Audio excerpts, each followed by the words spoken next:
안녕하세요. 라온의 책 먹방. 오늘은 장샤오엉 작가의 마음의 속도를 늦춰라 라는 책을 먹어보겠습니다. 이전에도 제가 한번 소개했던 책인데요. 너무 내용이 좋아서 오늘은 다른 부분을 맛있게 먹어보려고 합니다. 제가 평상시에 너무 열정이 지나치고 욕심이 많아서 막 마음이 손과 발보다 막 앞서가는 경우가 많은데요. 이 책을 보면서 그렇구나. 내 마음의 속도를 좀 늦춰야지라고 반성하게 되는 또 도움이 되는 책이어서 여러분과 오늘 한번 맛있게 나눠 먹도록 하겠습니다. 오늘도 맛있게 잘 먹겠습니다. 하나의 목표에 집중하라. 공중에서 외줄타기를 하는 고개사를 떠올려 보자. 이들은 항상 한 줄만 탄다. 두 줄이 나란히 공중에 묶여 있어도 한 번에 한 줄만 타지 절대 두 줄을 동시에 밟지 않는다. 두 줄을 함께 밟으면 오히려 균형 잡기가 어려워져 떨어질 위험이 크기 때문이다. 인생에서도 한 가지 일에 집중할 때 비로소 좋은 성과를 얻을 수 있다. 이 일 저 일에 손을 대거나 목표를 여러 개 세우면 온종일 바쁘게 눈만 희번덕거리다가 아무것도 이루지 못하고 만다. 두 마리 토끼를 한꺼번에 쫓다가 결국 모두 놓치는 것이다. 영국 작가 세뮤얼 스마일스는 한 가지 가치 있는 일을 추구하는데 자신의 정력과 마음을 온전히 집중한다면 그 인생은 절대 실패하지 않는다라고 했다. 가수원의 나무에 더 좋은 열매를 맺게 하려면 불필요한 가지를 밀리 쳐내야 하듯이 인생에서도 분산시키기보다는 가장 중요한 일 한 가지에 힘을 집중해야 한다. 그래야 마지막 순간에 빈손으로 남지 않을 수 있다. 늘 열정적이고 누구보다도 근면성실하지만 어째서인지 하는 일마다 잘 되지 않는 청년이 있었다. 수차례 실패를 겪은 후 청년은 고민 끝에 곤충학자인 파브르를 찾아가 조언을 구했다. 저는 일의 모든 것을 쏟아부었습니다. 그렇지만 항상 실패했죠. 대체 이유가 뭘까요? 늘 열정적이고 누구보다도 근면성실하지만 어째서인지 하는 일마다 잘 되지 않는 청년이 있었다. 수차례의 실패를 겪은 후 청년은 고민 끝에 곤충학자인 파브르를 찾아가 조언을 구했다. 저는 일의 모든 것을 쏟아부었습니다. 그렇지만 항상 실패했죠. 대체 이유가 뭘까요? 파브르는 칭찬하는 어조로 말했다. 보아하니 과학 분야에 헌신하기로 결심한 아주 뜻있는 청년이군요. 예, 저는 과학을 좋아합니다. 아주 좋아하지요. 솔직히 과학뿐만 아니라 문학, 음악, 미술 등도 매우 좋아해서 그쪽 분야에도 손을 대고 있습니다. 그래서 항상 바쁜 편이죠. 청년의 대답을 들은 파브르는 주머니에서 돋보기를 꺼내들고 창가로 갔다. 그는 창가에 내리쬐는 햇빛을 돋보기로 종이 위 한 곳에 집중시켰다. 잠시 후 종이에서 연기가 피어오르더니 곧 불이 붙었다. 파브르가 말했다. 보입니까? 이 돋보기처럼 당신의 노력과 열정을 한 가지에만 집중시키세요. 청년의 대답을 들은 파브르는 주머니에서 돋보기를 꺼내들고 창가로 갔다. 그는 창가에 내리쬐는 햇빛을 돋보기로 종이 위 한 곳에 집중시켰다. 잠시 후 종이에서 연기가 피어오르더니 곧 불이 붙었다. 파브르가 말했다. 보입니까? 이 돋보기처럼 당신과 당신의 노력과 열정을 한 가지에만 집중시키세요. 그러면 아마 전혀 다른 결과를 얻게 될 겁니다. 청년은 그제서야 자신의 문제점을 깨달았다. 그 후 그는 지엽적인 일들을 모두 잘라내고 오직 문학에만 정신을 집중해 마침내 훌륭한 문학가가 되었다. 프랑스 화가 루투데는 평생 장미라는 주제에 집중한 것으로 유명하다. 그는 20여 년간 강렬한 심미적 감각과 학술적, 과학적 시각이 결합된 독특한 화풍으로 170종의 장미를 기록하듯 그려냈다. 이렇게 완성된 루드테의 화집 장미는 시대를 뛰어넘는 예술적 가치를 지녔다고 인정받았으며 루드테 역시 화초계의 파브르로 칭송받았다. 목표는 미래라는 사진을 위한 원판이다. 오늘의 모습은 3년 전에 세웠던 결과의 목표물이며 오늘 세운 목표가 3년 뒤 자신의 모습을 결정한다. 그러니 쓸데없는 잔가지와 불필요한 욕심을 과감히 잘라내고 명확하고 현실적이며 자신이 가장 열중할 수 있는 한 가지 목표를 세워라. 그리고 그 목표에 힘과 노력을 온전히 집중하라. 이것이 바로 자신의 손으로 미래를 만드는 비결이다. 두렵다면 행동하라. 저명한 자기계발 전문가 데일 카네기는 진심으로 두려움을 극복하고 싶다면 집안에 있지 말고 밖으로 나와 행동하라고 충고했다. 해외여행을 가는 것이 꿈인데 여행길에서 만날지 모를 위험이 두려워 행동하지 않는다면 그 꿈은 언제까지나 쥐도 위에 머물 수밖에 없다. 그러다 죽음이 눈앞에 닥쳤을 때 실체도 없는 두려움 때문에 꿈꾸던 그곳에 실제로 가볼 기회를 영원히 놓쳐버렸음을 깨닫는다면 얼마나 아쉽고 허무하겠는가. 아무리 사소한 계획이라도 일단 행동에 옮기지 않으면 실현 가능성은 제로다.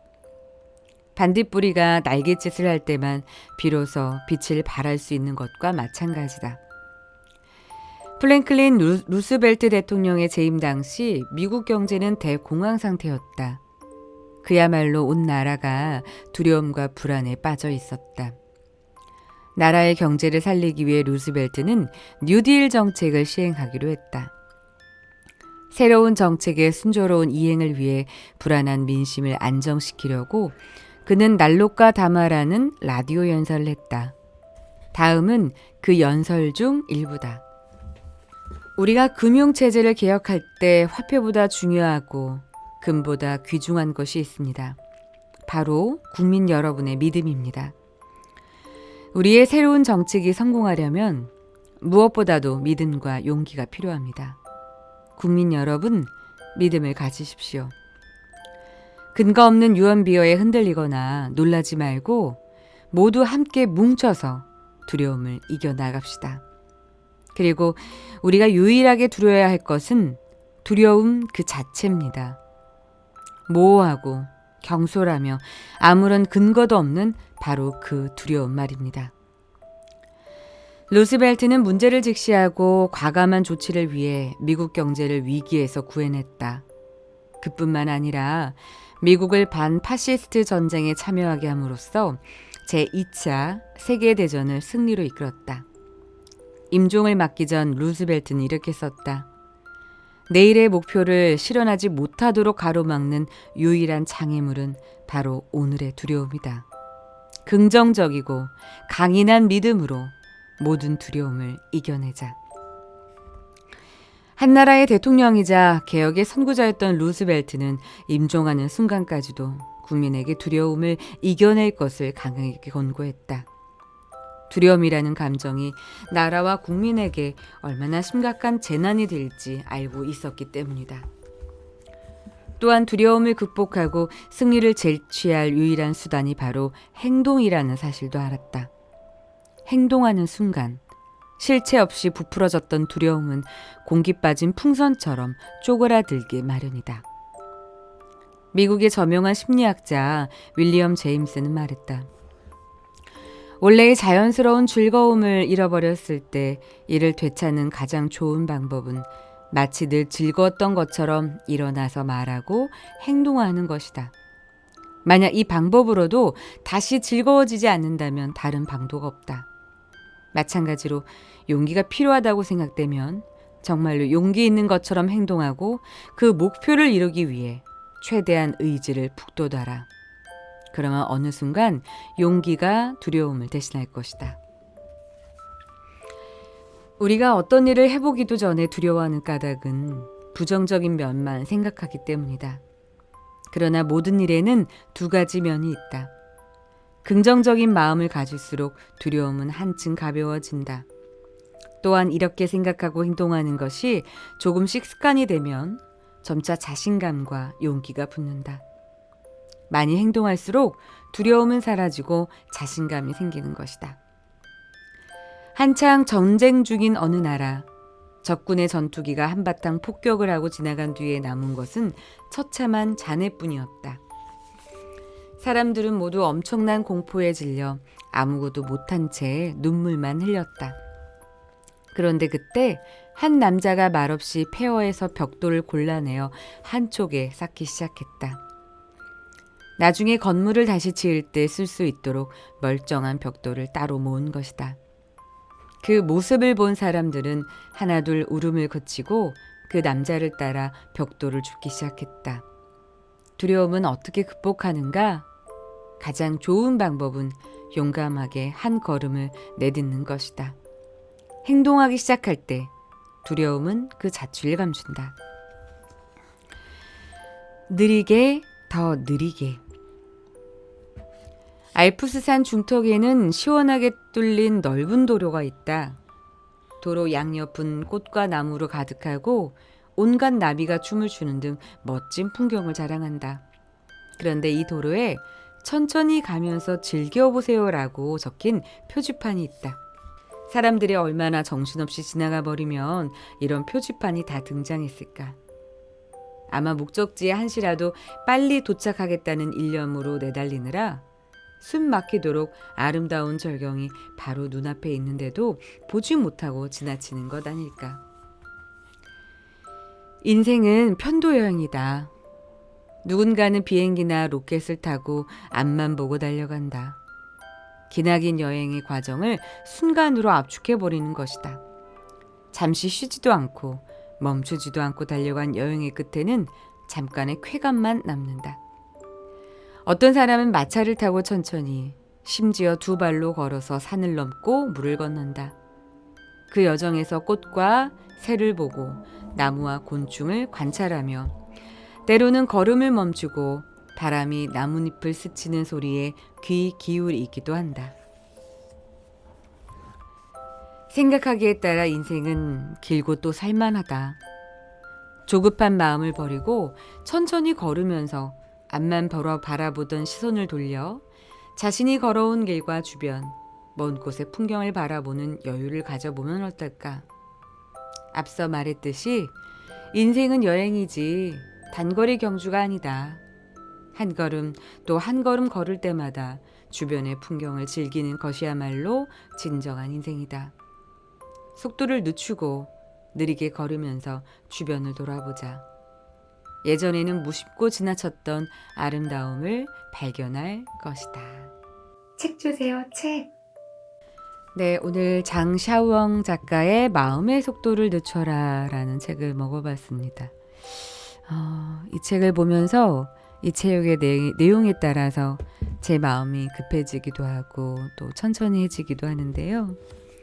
여러분 오늘 제 목소리 들으셨는지는 모르겠는데 오늘 제 마음이 좀 빠르네요. 말의 속도도 좀 빠르지 않았을까라는 생각도 듭니다.